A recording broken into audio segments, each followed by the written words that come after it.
My husband's family treated me like dirt. Called me the black girl who trapped their son. At his sister's wedding, they sat me in the corner like hired help. Then the Navy SEAL groom stopped everything, walked across the room, and saluted me. She's the reason I'm alive today. You should have seen their faces.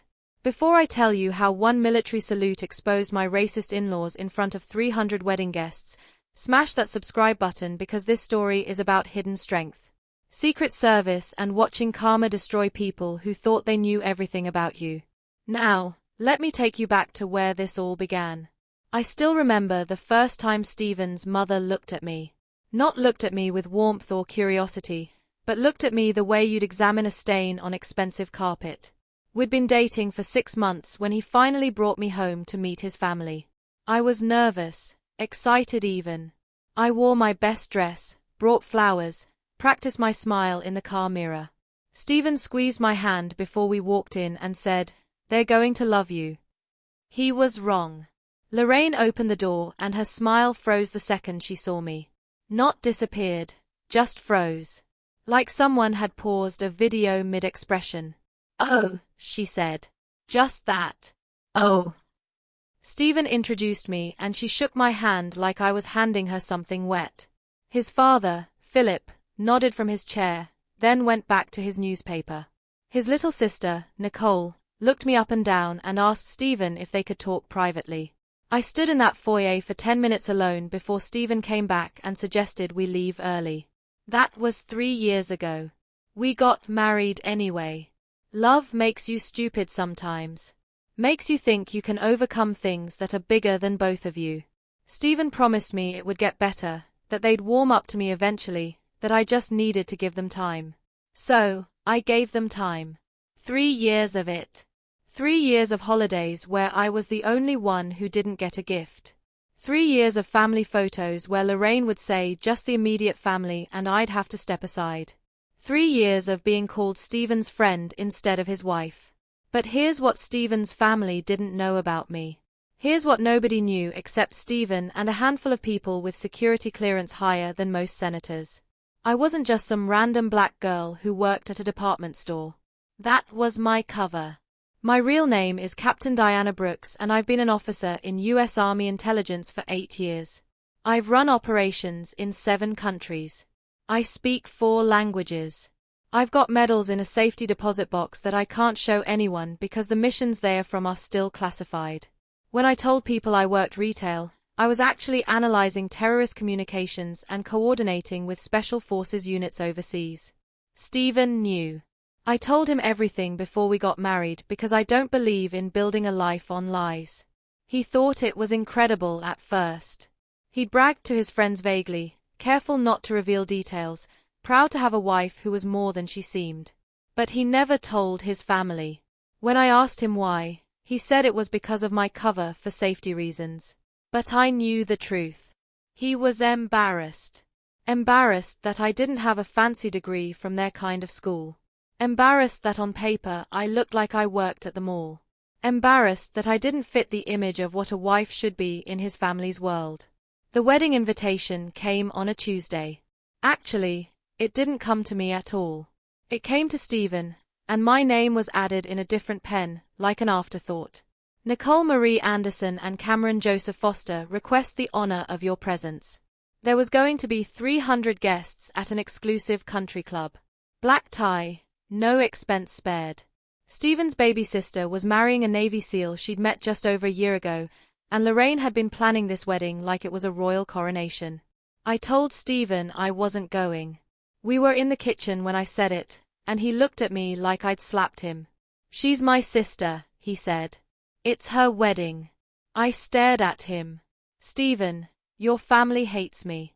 Your mother seats me in different rooms. Your sister pretends I don't exist. Why would I put myself through that?" He promised it would be different this time. He swore he'd stay by my side the whole night. He'd make sure I was included, make sure I was treated right. He looked so desperate, so sad that I gave in. I shouldn't have, but I did. The morning of the wedding, I woke up early and did everything right. I bought a gorgeous emerald dress that made my skin glow. I did my makeup carefully, every line perfect. My hair was natural, full, beautiful. I looked good. I looked like I belonged anywhere I wanted to be. But when Stephen saw me, his first words weren't a compliment. He said, "Do you have to wear your hair like that?" Like that.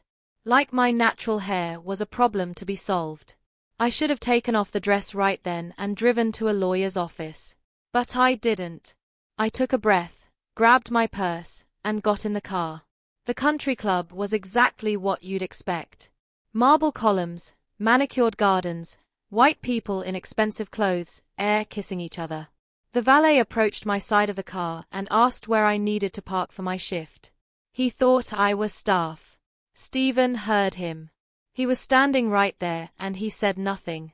Didn't correct him, didn't defend me, just handed over the keys and walked toward the entrance. I followed, feeling smaller with every step. Inside the reception hall, I found the seating chart. It took me a while because my name was in tiny print at the bottom. Table 24. I walked to the back of the room, weaving through tables marked for family, for friends, for college buddies, and work colleagues. Table 24 was shoved in the corner near the kitchen doors. The people already sitting there were the venue coordinator, the photographer's assistant, and two people who looked as confused as I felt. Stephen's place card was at table 1, right up front with Lorraine and Philip and the rest of the immediate family. He saw me looking and walked over. "Just for dinner," he said quietly. "I have to sit with them for photos and stuff. You understand, right?" I didn't say anything. What was there to say? The ceremony was outside in the garden. I sat in the back row surrounded by people I didn't know. Up front, I could see Stephen with his family laughing at something Philip said. He didn't turn around once to find me. The music started and everyone stood. The bridesmaids came down the aisle in pale pink dresses. Then Nicole appeared in white, looking like a princess from a movie Lorraine had probably directed. But I wasn't looking at her. I was looking at the man waiting at the altar. Cameron, the groom. He stood there in his Navy SEAL dress uniform. Every inch the decorated officer, tall, serious, the kind of man who looked like he could handle anything. As Nicole walked toward him, his eyes swept the crowd the way military people do, always assessing, always aware. And then his eyes landed on me. For just a second, maybe two, he stared. Something flickered across his face. Recognition? Surprise? I couldn't tell, but there was something. Then the moment passed and he was looking at his bride, and the ceremony continued. I barely heard the vows. I was too busy feeling the weight of being invisible. After the ceremony, everyone moved back inside for cocktail hour. I stood alone near the bar, sipping water, watching Stephen pose for family photos. His cousin Angela walked past me and paused. "Wow, you're still around," she said with a smile that wasn't really a smile. We all thought Stephen would have woken up by now. She didn't wait for a response, just kept walking. I gripped my glass so hard I thought it might shatter. Dinner was announced and everyone found their seats. I sat at table 24 with strangers while waiters brought out course after course of food I could barely taste. Up front, the family table was laughing, clinking glasses, having the time of their lives. Then Lorraine stood up to give a speech. She thanked everyone for coming, talked about how proud she was of Nicole, how Cameron was such a wonderful addition to their family. She showed a slideshow on the big screens, photos of Nicole growing up, family vacations, holidays, graduations. There was a whole section about Stephen and Nicole as kids. Not one photo included me. Not one. We'd been married for 3 years, and according to that slideshow, I didn't exist. Then Lorraine started thanking people by name. Our dear friends the Hendersons. Our wonderful neighbors the Whitakers. Stephen's godparents Tom and Susan. She went on and on naming people, making them feel seen and valued. Then she paused, looked around the room, and said, "And of course, we're so grateful for everyone who truly belongs here tonight." When she said the word belongs, her eyes landed on me for just a split second. People near the family table laughed. That knowing, cruel kind of laughter. I felt my face get hot. I couldn't take it anymore. I grabbed my purse and stood up. I was leaving. I didn't care if it caused a scene. Didn't care if Stephen was embarrassed. I was done. I walked toward the exit and I had to pass right by the family table to get there. One of Lorraine's friends looked up at me and said loudly, "Leaving so soon? I suppose you have work tomorrow." Mocking, condescending. I kept walking, my vision blurring with tears I refused to let fall. Then I heard it, the sharp, clear sound of a knife tapping against crystal. Once, twice, 3 times. The room went quiet. I stopped walking and turned around. Cameron was standing at the head table, tall and commanding in his uniform. "Excuse me, everyone," he said, his voice cut through the silence. "I need a moment." He stepped away from Nicole, away from the head table, and started walking toward me. The entire room watched, 300 people turning in their seats to see where he was going. Stephen stood up, confusion all over his face. Lorraine's mouth fell open. Cameron walked all the way across that massive room, past the family table, past the dance floor, past the confused whispers, until he was standing right in front of me. He came to attention, full military posture, spine straight, chin up. Then he raised his hand to his forehead in the sharpest, most precise salute I'd ever seen. "Captain Brooks," he said, loud enough for everyone to hear. The room erupted in whispers, gasps, confused murmurs. He held that salute, holding my eyes, and I felt something crack open in my chest. I returned the salute, muscle memory from years of service. He dropped his hand but didn't move away. Instead, he turned to face the room, standing beside me like a shield. "2 years ago," he said, his voice carrying to every corner of that silent hall. "My SEAL team was on a mission in Syria, a rescue operation that went bad. Our intelligence was wrong. We were walking into a trap. You could hear a pin drop. Nicole was frozen at the het. Stephen looked like he'd been hit by a truck. Lorraine had gone pale." Cameron continued, "Someone from Army intelligence broke protocol that night, went off book, risked their career to send us a warning through back channels. That person saved 12 lives. 12 Navy SEALs who got to come home to their families." He paused, let it sink in. Captain Diana Brooks, U.S. Army Intelligence, 8 years of classified service to this country. The room exploded. People talking over each other, heads swiveling between Cameron and me and the family table. Stephen stood up so fast his chair fell backward. "What? Diana, what is he talking about?" His face was a mess of confusion and something that looked like betrayal. Cameron pulled out his phone, swiped a few times, then held it up. On the screen was a photo of me in my army dress uniform. Captain's bars on my shoulders, medals on my chest, standing at attention during a ceremony I couldn't talk about. "This woman," Cameron said, his voice hard now, angry, has security clearance above most generals. She saved more lives than anyone in this room will ever know. She's a decorated officer who served in ways you'll never understand because they are classified. He turned to look at the family table and you put her in the back corner with the staff. You treated her like she was nothing. I found my voice. Then it came out quieter than I expected, but steady. "Cameron, thank you. But I can handle this." I stepped forward, past him, and faced Stephen's family head-on. "My name is Captain Diana Brooks. I've been on active duty for 8 years. I work in military intelligence on operations I can't discuss. I couldn't tell you because my work requires a cover identity."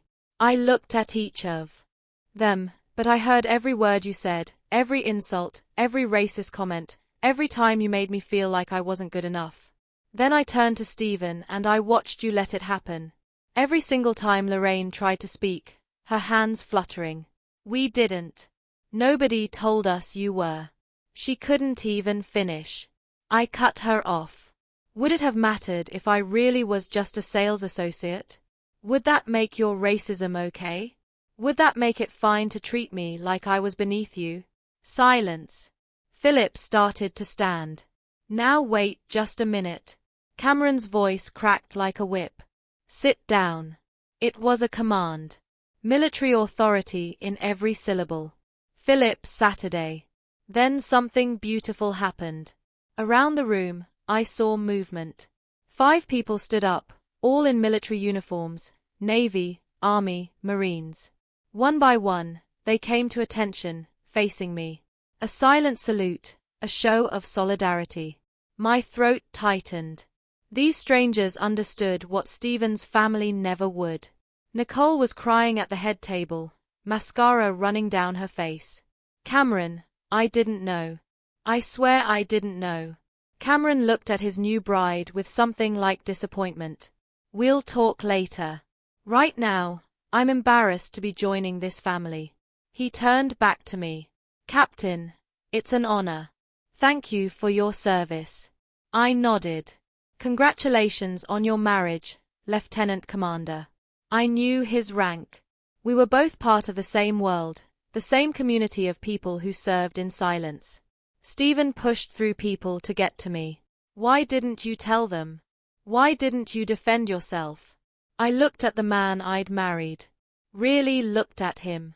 I did tell you, Stephen, 3 years ago, before we got married, I told you everything. His mouth opened, but nothing came out. You knew exactly who I was, and you let your family treat me like garbage. You sat at their table while they mocked your wife, while they made me feel like I was nothing. He reached for my hand. I thought if I just kept the peace, if I didn't make waves, eventually they'd come around. I pulled my hand away. You chose them every single time. You chose your comfort over my dignity. I reached down and twisted my wedding ring off my finger.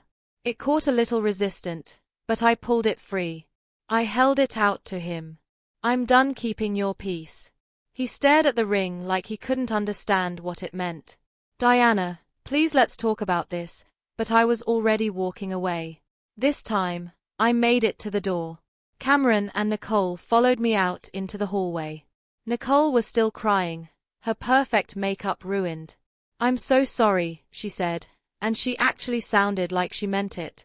I didn't know. I'm so sorry. I looked at her. This girl who'd ignored me for 3 years. You didn't ask, Nicole. None of you did. You saw a black woman married to your brother and assumed you knew everything about me. You decided what I was worth without ever once trying to know me. She nodded, crying harder. Cameron stood beside his bride, his hand on her shoulder. My team owes you everything, he said quietly.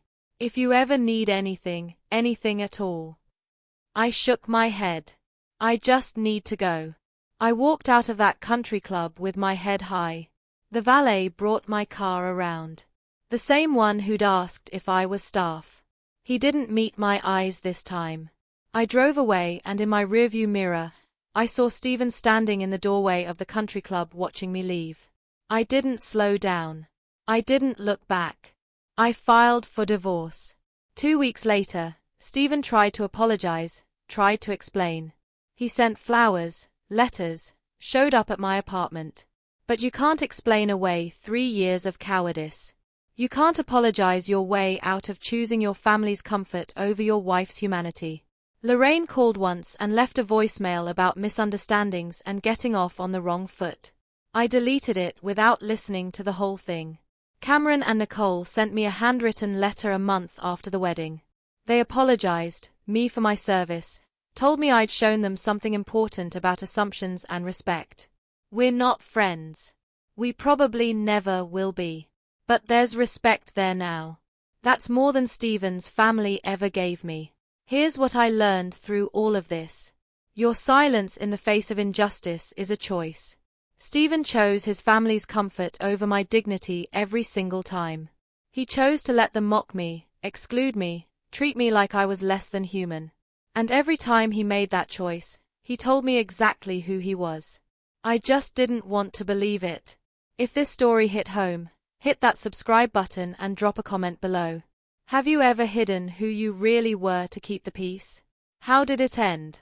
Did you stay or did you walk away? I read every single comment and I want to hear your story.